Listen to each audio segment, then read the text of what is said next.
எல்லாம் வல்ல இறைவனுக்கு எல்லா மகிமையும் புகழும் உண்டாவதா. வல்ல இறைவனின் சாந்தியும் சமாதானமும் அவ்விறைவனின் நல்லடியார்கள் யாவர் மீதும் நிலவட்டுமா. ஏக இறைவனின் அருளாலும் அவரது திருப்பெயராலும் நாம் ஆரம்பம் செய்கின்றோம். இந்த நாளிலே இறைவனின் நேர்வழி என்ற ஒரு தலைப்பிலே நாம் சிந்திக்கின்றோம். திருக்குரான் 1ஆம் அத்தியாயம் முதல் 7 வசனங்களை நாம் வாசிக்கும்போது, அளவற்ற அருளாளனும் நிகரற்ற அன்பாளனும் ஆகிய அல்லாஹின் பெயரால் தொடங்குகின்றேன். அனைத்து புகழும் அகிலங்கள் எல்லாவற்றையும் படைத்து வளர்த்து பரிபக்குவப்படுத்தும் நாயனாகிய அல்லாஹுக்கே ஆகும். அவன் அருளற்ற அருளாளன், நிகரற்ற அன்புடையும். அவனே நியாய தீர்ப்பு நாளின் அதிபதியும் ஆவான். இறைவா, உன்னையே நாங்கள் வணங்குகின்றோம். உன்னிடமே நாங்கள் உதவியும் தேடுகின்றோம். நீ எங்களை நேர் வழியில் நடத்துவாயாக. அது நீ எவர்களுக்கு அருள் புரிந்தாயோ அவ்வழியாக இருக்கட்டும். உன் கோபத்துக்கு ஆளானோர் வழியும் அல்ல, நரி தவறியோர் வழியும் அல்ல. இறைவனின் நேர்வழி என்பது எது?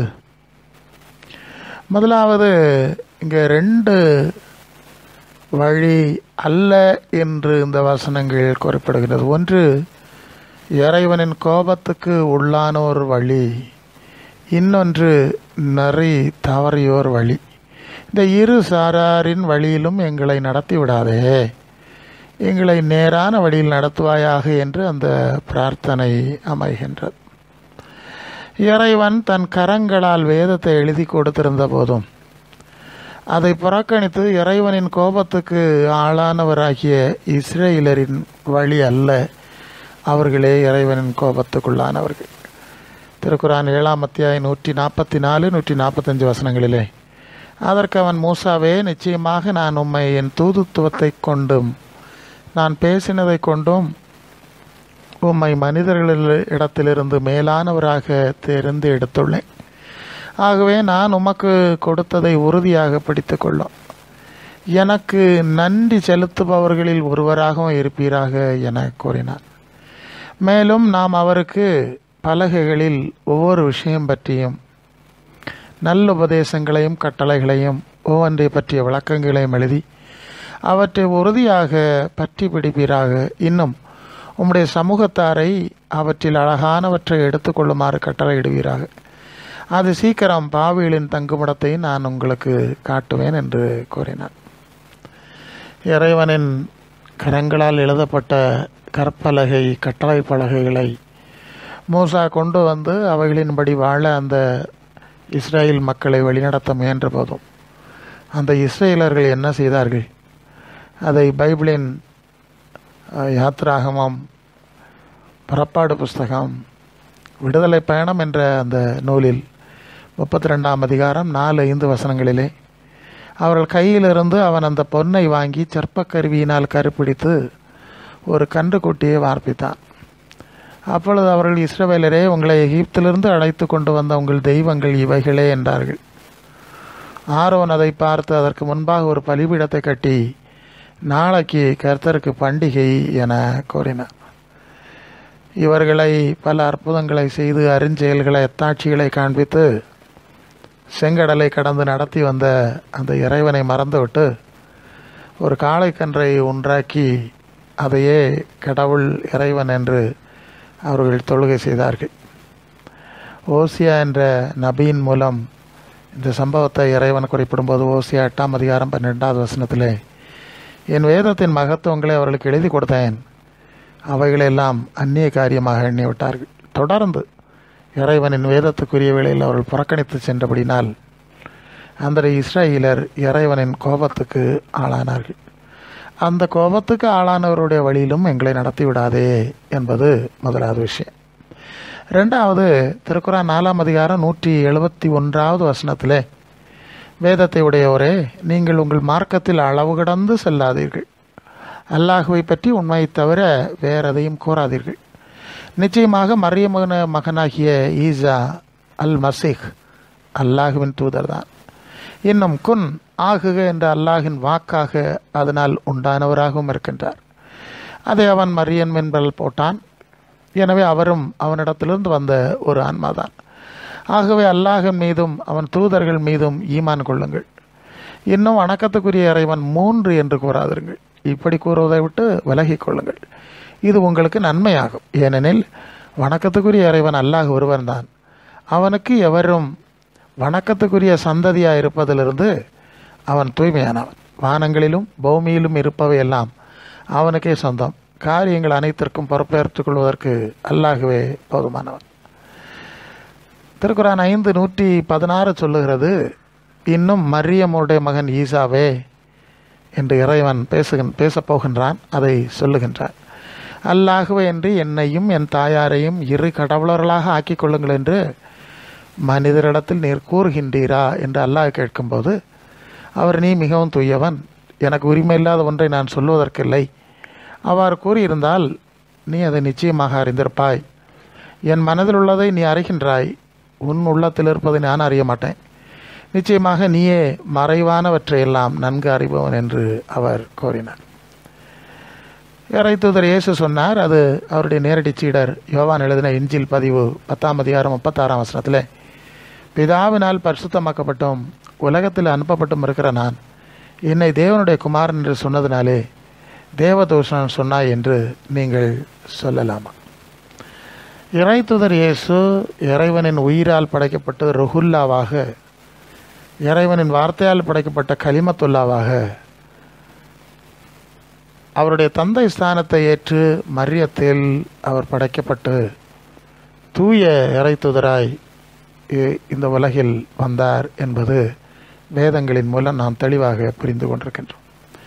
ஆகவே இறைவனால் பிறந்தவர், இறைவன் அருளிய தூய்மைக்கேற்றவர் நிச்சயம் இறைமைந்தன் என்று அழைக்கப்படுவதில் எந்த பிரச்சனையும் இருக்கப் போவதில்லை. ஆனால் பிரச்சனை என்னவென்று சொன்னால், இறைவனைத்தான் நீங்கள் தொழுகை செய்ய வேண்டும். நான் இறைமைந்தனாகி இறை தூதராய் வந்திருக்கின்றேன், என்னை நீங்கள் இறைவனாக தொழுது கொள்ளக்கூடாது என்பதையும் இறை தூதர் அவர்கள் இயேசு மிக அழகாக தெளிவாக சுட்டி காட்டுகின்றார். அதை லூக்கா எழுதின இன்ஜில் பதிவிலே 4ஆம் அதிகாரம் 8ஆம் வசனத்திலே இயேசு ஷைத்தானிடம் பேசுகின்றார். எனக்கு பின்னாக போ ஷைத்தானே, உன் இறைவனாகிய கடவுளை, தேவனாகிய கர்த்தரை பணிந்து கொண்டு அவர் ஒருவருக்குத்தான் ஆராதனை செய்வாயாக என்றுதான் எழுதியிருக்கிறது. தந்தையும் மகனையும் நீங்கள் தொழுகை செய்யுங்கள் என்று இயேசு கூறவில்லை. இறைவனை இறை தூதர்களையும் தொழுகை செய்யுங்கள் என்று இறைவன் கூறவில்லை. இறைவனுக்கு ஈசா இறை மைந்தனாகிய இறை தூதர் தான், அதில் சந்தேகமில்லை. ஆனால் இந்த இறை மைந்தன் தொழுகைக்குரிய சந்ததி அல்ல, இறைவனின் வணக்கத்துக்குரிய சந்ததி அல்ல. இறைவனை வணக்கத்துக்குரியவர்களாக ஆக்கிக் கொள்ளுங்கள்.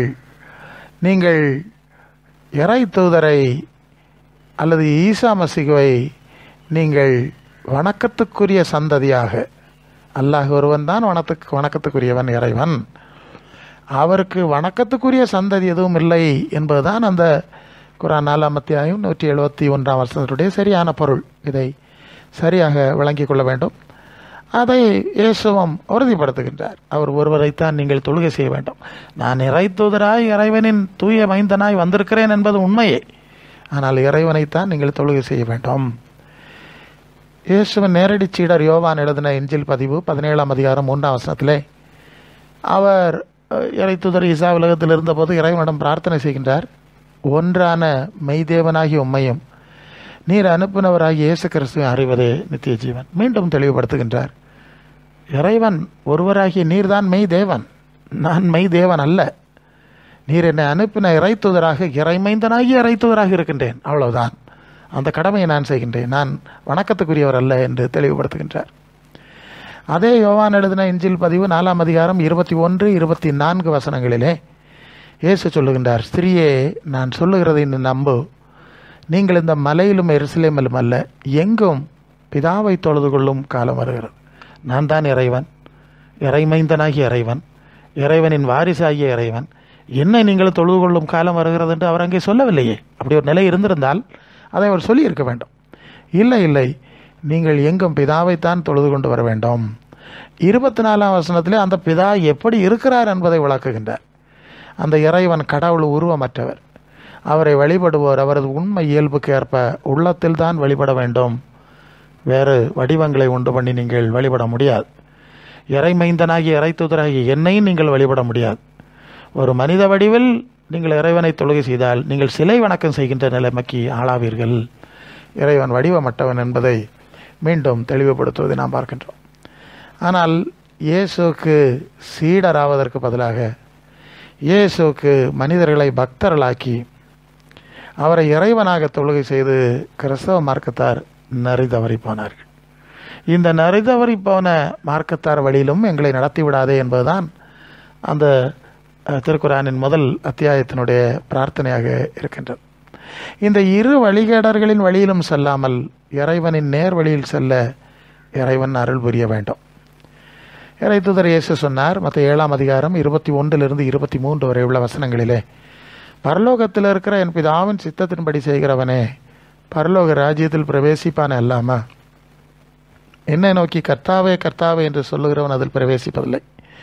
அந்நாளில் அநேகர் என்னை நோக்கி கர்த்தாவே கர்த்தாவே உமது நாமத்திலே தீர்க்க தரிசனம் உரைத்தோம் அல்லவா, உமது நாமத்தினாலே பிசாசுகளை துரைத்தனோம் அல்லவா, உமது நாமத்தினாலே அநேக அற்புதங்களை செய்தோம் அல்லவா என்பார்கள். அப்பொழுது நான் ஒரு காலம் உங்களை அறியவில்லை, அக்கிரம செய்கைக்காரரை என்னை விட்டு அகன்று போங்கள் என்று அவர்களுக்கு சொல்லுவேன்.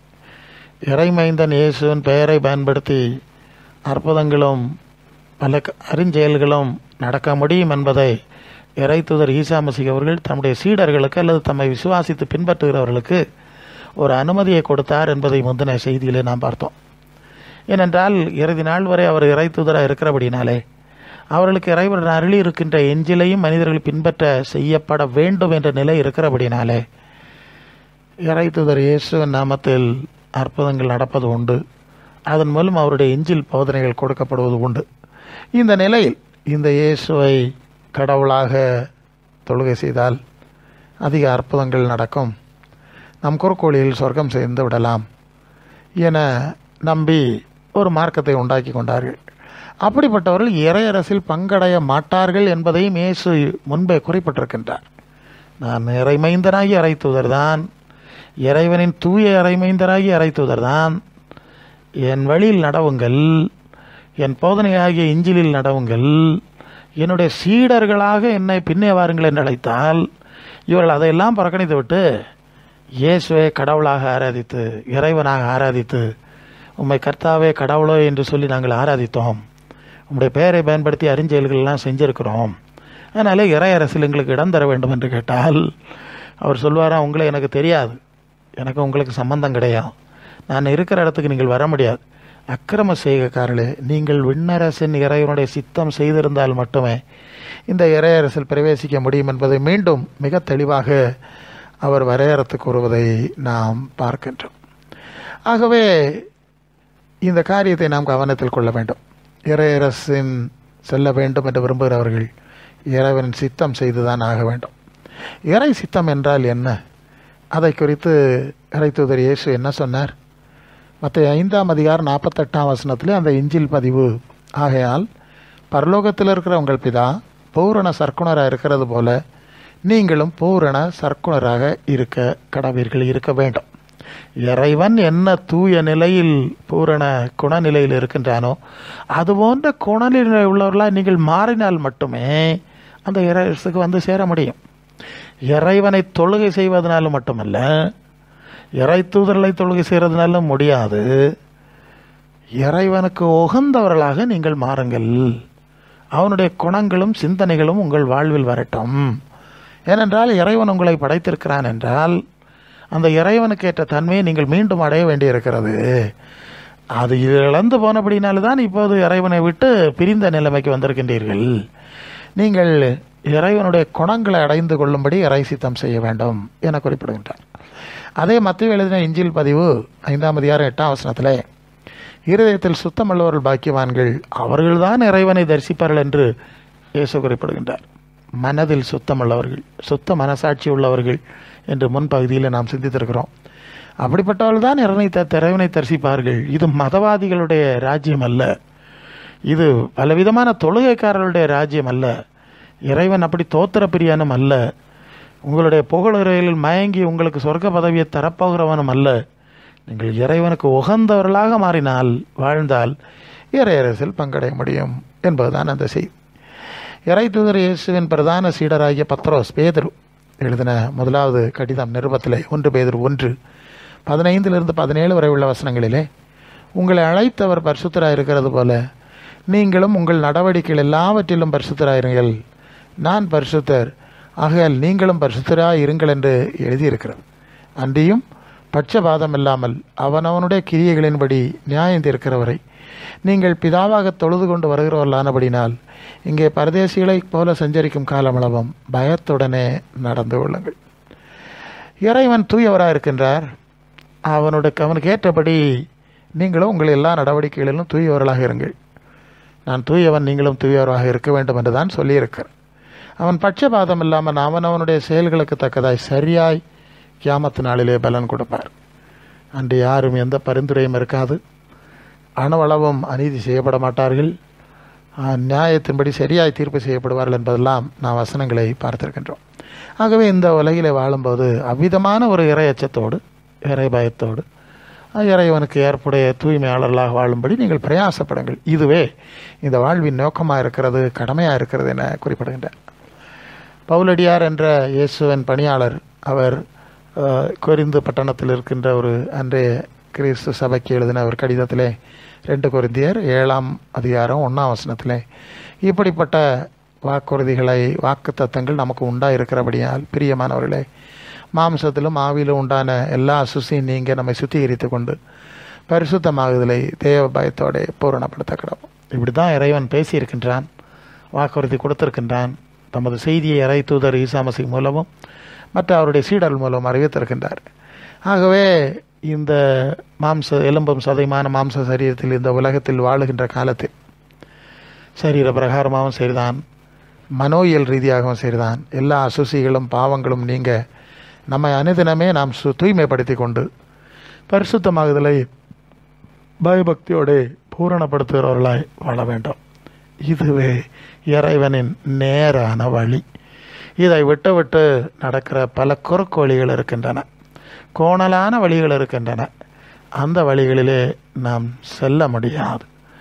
இறைவனை புரிந்து கொண்டால் அவன் அருளற்ற அருளாளன், நிகரற்ற அன்புடையவன், தூயவன் என்றெல்லாம் பல ரீதியில் இறைவனை புரிந்து கொள்ளுகிறோமே, அந்த அருளும் அந்த அன்பும் அந்த இரக்கமும் அந்த தூய்மையும் நம்மிடத்தில் இருக்கிறதா என்பதை நாம் சிந்தித்து பார்க்க வேண்டும்.